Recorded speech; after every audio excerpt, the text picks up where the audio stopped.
Hello guys and welcome to the quick and simple Wizard's Guide for Dummies. Let's get straight into it. So, you've just reached level 80 on your first ever character, bought the game on sale, because now the expansions are on sale as of the time of making this video, and you are wondering, what the hell do I do with the Wizard's World? Now, in the last video, we went over how to make gold with the Wizard's World. Now, I want to focus on not only making gold, but on sorting all the items into, what you should buy, what you shouldn't buy, and what you certainly don't want to buy. And I want to do it in a simple, fast, and efficient way. So, let's start from the bottom here. The large crafting bag, 40 astral claim. No, don't touch this. Bag of coins, 35 wizards again. You can touch this. Once you have bought literally everything else, you don't have anything to spend your astral acclaim on, and the next reset is far away, then you buy this. Masterwork Essence of Luck? No. Just don't even think about it, okay? Heavy crafting bag. If you have Janter Wilds, if you bought the last expansion, 8 astral acclaim for heavy crafting bag. Not too bad, but I would hold off on it until you bought more important things. Obsidian shards, never touch this. This is an incredibly bad buy. It's a noob trap. Don't touch it, don't even think about it. Mystic clovers. These are used to make legendary equipment, which is very high end. If you are a new player, you probably don't need to worry about it too much. These are a good purchase, but not for a new player. If you don't have anything else to spend your astral claim on, and you bought all the other things, then Mystic Clovers, yes, definitely you should stock up on them if you plan to make legendaries in the future. Bag of Laurels. This is a very overlooked item. I have explained it also in my previous video. The Bag of Laurels for 10 astral claim basically equals almost 1 gold, okay? So this is 1 gold for 10 astral claim. You can buy 150 of these per rotation. So this is a definite must buy. You should buy this, especially as a new player, and go watch my other video on how to turn these laurels into gold. The upgrade extractor is an item that is potentially useful, okay, but not quite. Not for a new player, certainly. Skip it for now. The Black Lion Salvage Kit, if you don't have any, you should buy at least one of these. 50 Astral Acclaim for 25 salvage kits, because 25 is the amount of uses that you get out of this. And I will quickly explain what to do with this. Now, once you get to level 80, you unlock your Elite Specialization. When you max your Elite Specialization out, which is this one, right? For me, since I'm on a Thief right, it's Daredevil and Deadeye. Once you train it fully, you will get an item, a piece of armor, be it a helmet or a shoulder guard or something, and that piece of item will have a rune in it. Now, this rune that is in that piece of equipment is very special. It is a rune that is for your class, and depending on your class, it might be worth a lot of gold. If you just open the Black Lion Trading, we go to and we type in Daredevil, which is the Daredevil rune. It's 1 gold, 72 silver, which is not too good, but it's also, decent gold for a newcomer. But for example, if you are playing a Guardian, if you were to get the superior rune of the Dragon Hunter, 450. Now, why the Black Lion extraction?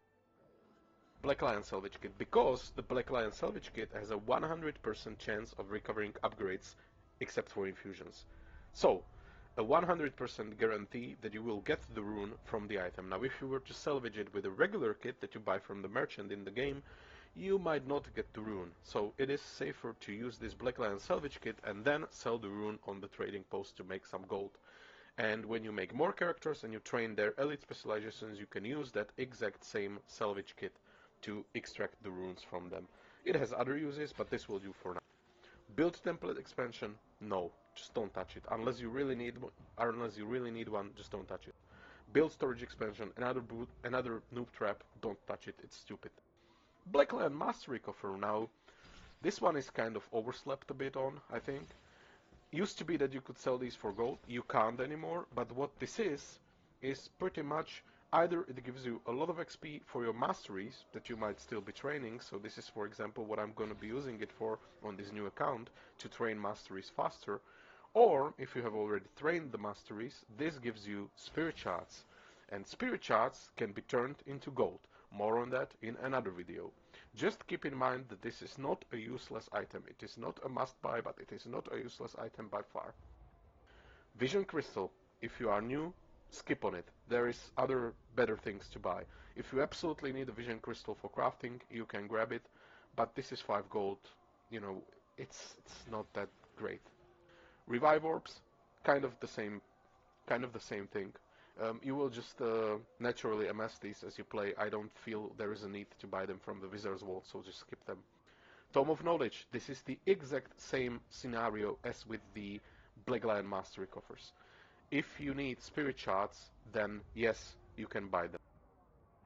If you don't need spirit shards, you can pass on them.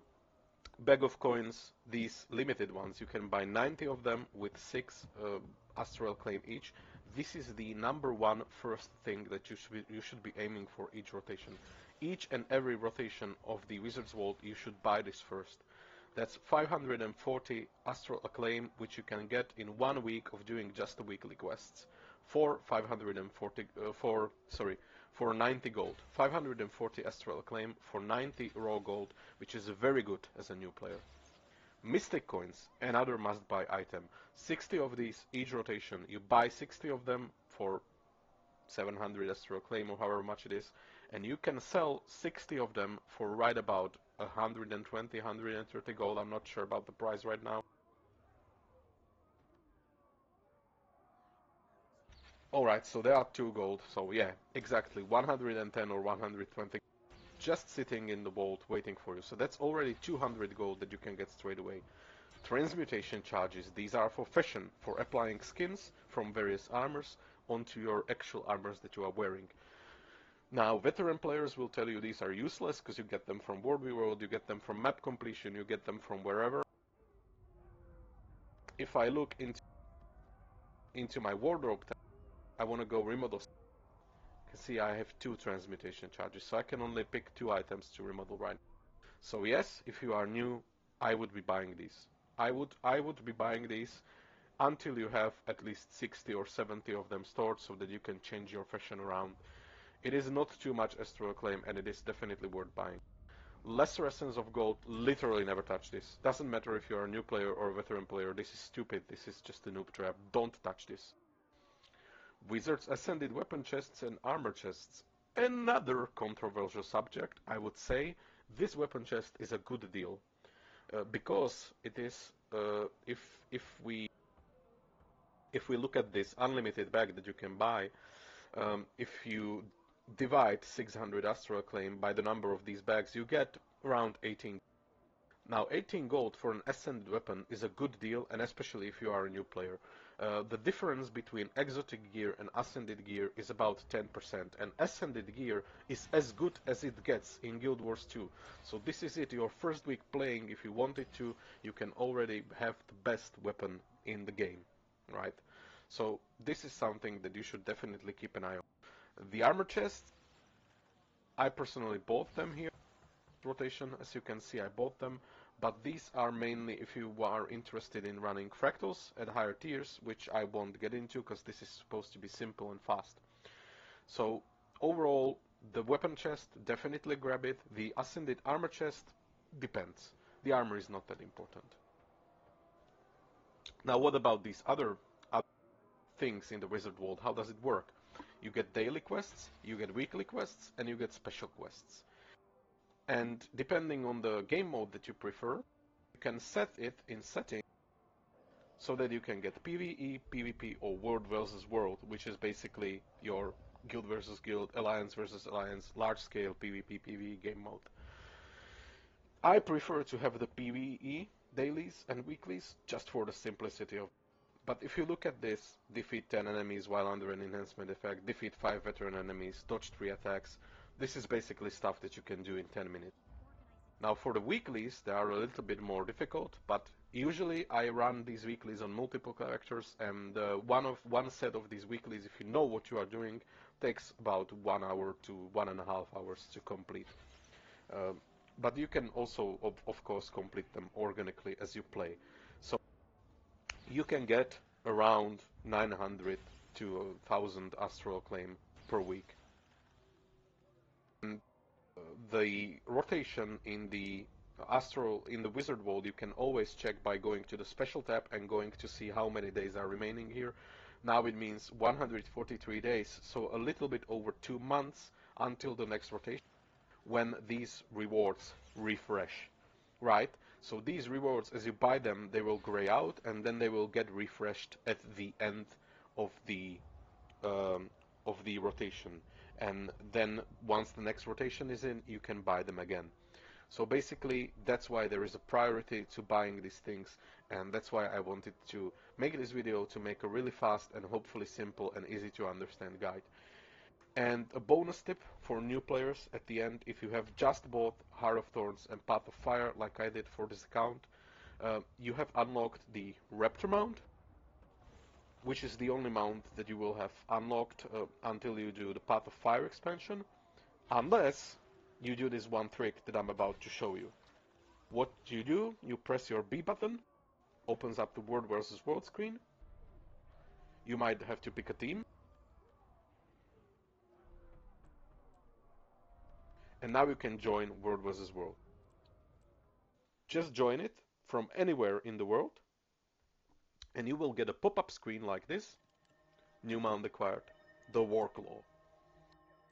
Immediately open up the menu, leave World vs. World, and now you'll be wherever you left, with the Warclaw permanently unlocked on your account. That's a change that they introduced with the latest expansion. And you can switch from the Raptor to the Warclaw. Now basically, what is the difference? The Raptor, it runs along the ground and it jumps. When you train the mastery, it jumps a bit further, but it is a little bit slower. The Warclaw rides on the ground, it jumps, it dashes a little bit shorter distance than the Raptor, but unlike the Raptor, with the Warclaw you can also dash in midair. So if you don't have the glider yet, or you don't have the other mounts, this basically makes it easier to reach locations that would otherwise be hard to reach. Right? Like this. You can dash in the air, and you don't need any mastery for it. So I definitely do recommend that you grab the Warclaw, because now it's free and it's easy to use, and it's a better mount overall than the Raptor. That's all for this video. Thank you for watching, and I'll see you in the next one. Have a nice day.